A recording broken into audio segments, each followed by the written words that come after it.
welcome to Storyboard. I'm Shibani Gharat. Tata Power had recently rolled out a film that makes a strong push for clean energy. Conceptualized by Rediffusion Brands Solution, the film effectively conveys our collective indifference towards the treatment of our planet while making a plea to all to love Mother Earth and embrace a sustainable lifestyle and thus be responsible towards a cleaner, greener future. And it is also part of their Sustainable is Attainable campaign. To tell us more about the campaign and how do they plan to take it forward in 2024, we are catching up with Dr. Praveer Sinha, CEO and Managing Director of Tata Power, and Pramod Sharma, National Creative Director, Rediffusion Brand Solutions. Dr. Sinha, let's begin this conversation with you. Sustainable is Attainable campaign, which you launched. Tell us more on how it has panned out over the past 1 year and how do you take it forward as we step into 2024? Sustainable is Attainable is an initiative that we did jointly with Network 18 and really appreciate the type of support that they provided to take the message right across the country in different languages. The initiative rolled out for nearly 1 year.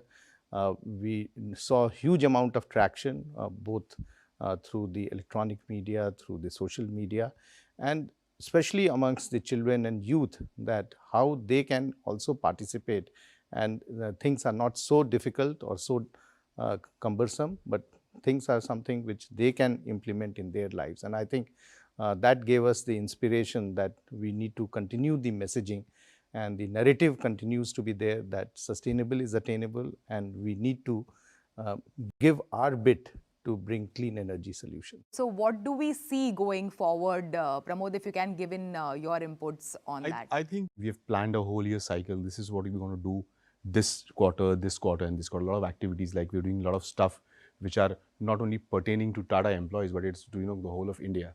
So for example, even to schools, even to kids, we are doing a lot of things which are taking this campaign forward. Correct. And Pramod, we over the past couple of years have seen several brands, several organizations speak about a sustainable future. So there is sort of a clutter when it comes to speaking about sustainability in advertising, in communication. How do you break that clutter? How do you stand out from the usual narrative that we have seen otherwise around sustainability? What are the challenges there and how did you go about this one specifically? So I think, when we started thinking about this, we said it can't be a one-sided thing. That was the first thing. Okay, yaar, we have stole this thing, okay, sustainable is attainable. Okay, what we wanted to do was get emotion out of it. What happens? When I switch off the light, when I switch on the light, there's no emotion. When I put the tap on, there's no emotion. When I'm driving my car, and the fumes are going out, there's no emotion. Okay, no one thinks, yaar, I am worried about the planet Earth. What we wanted to do was get emotion into it.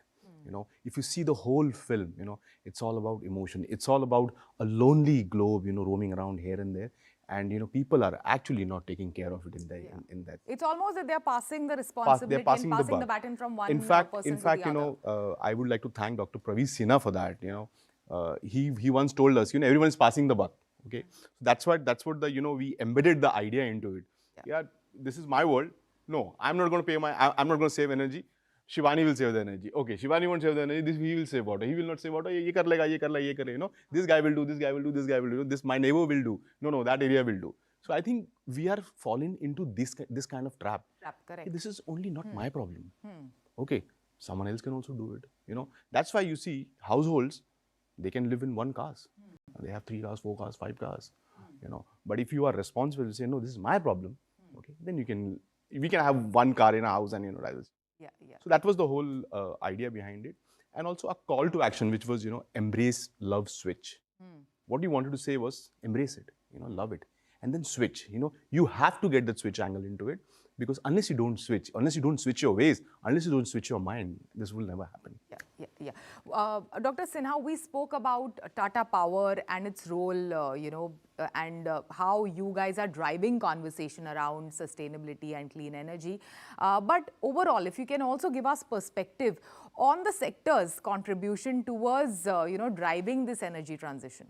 So I think the country took a stand, and Prime Minister mentioned in Glasgow that 2070 we will have net zero. But before that, in 2030 itself, 50% of our energy will be from clean energy sources.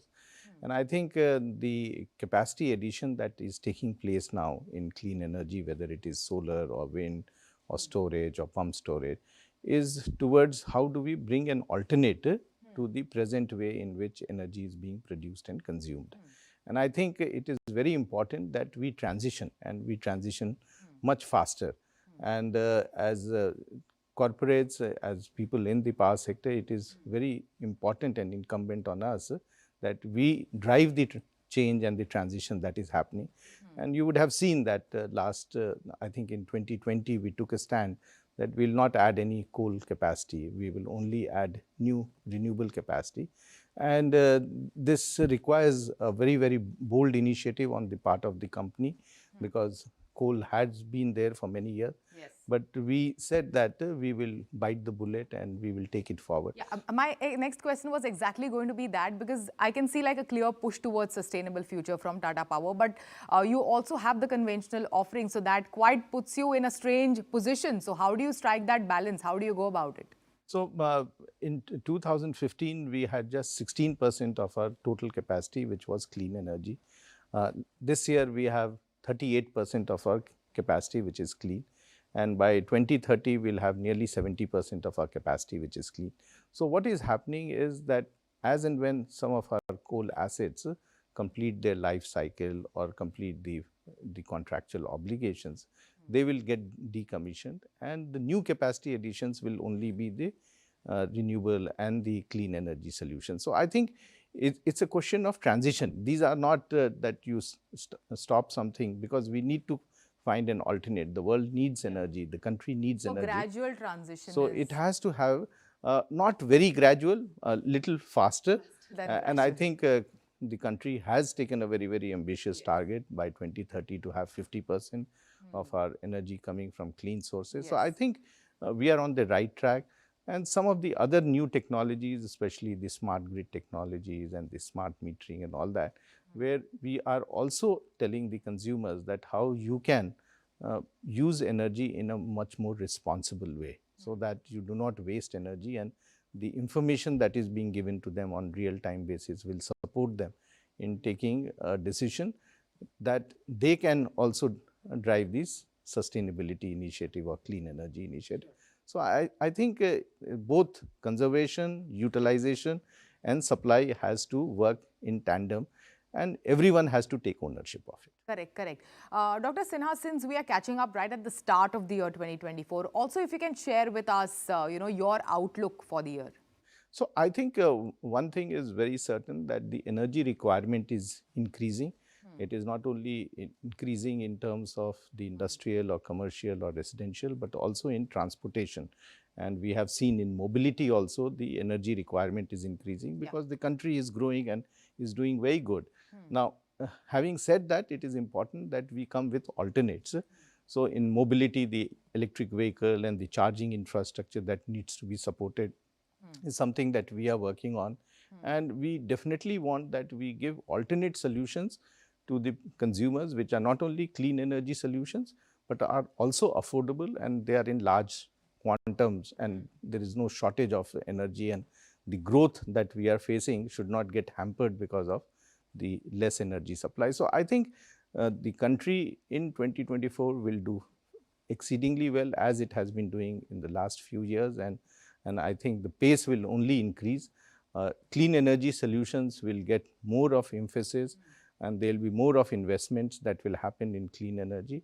And I think the timeline that we have set for ourselves of 2030, we need to work little more. I wish we had more than 24 hours a day, but I think we need to work continuously 365 days. Yeah, so 50% till 2030 and net zero till 2070. Also, if you can give us your perspective on the overall power sector and how moving forward, what can be done to meet this increasing energy demand for the country. So I think one thing is certain, that today clean energy solutions are much cheaper The only challenge is that clean energy today is transient. Solar is during daytime and wind is in the evening and night. So how do we package it on a 24/7 basis based on the requirement of the customer? So some of the storage solutions, battery storage will come, some of the solutions on pumped hydro, and many of these solutions which are still in works, especially the SMRs, the small modular nuclear reactors, those also needs to be worked on. So I think a comprehensive view has to be taken in terms of putting all these solutions together and thereby offering the customers not only clean solutions but also affordable solutions. Affordable solutions. Because energy is something which everyone uses, whether it is in urban areas or rural areas. And I think Tata Power will be right in the forefront in driving most of these solutions in the country. And we feel very, very gung-ho about the opportunity that is there in the country in next few years to implement many of these initiatives. All right. Thank you so much. Thanks for joining us today. Thank you, Pramod. Thanks for joining us today. It is time for a short break. On the other side, we have Karthik Mohindra, Chief Marketing Officer, Pernod Ricard India, speaking about the launch of their new brand, Longitude, and the rise of Indian single malts and more.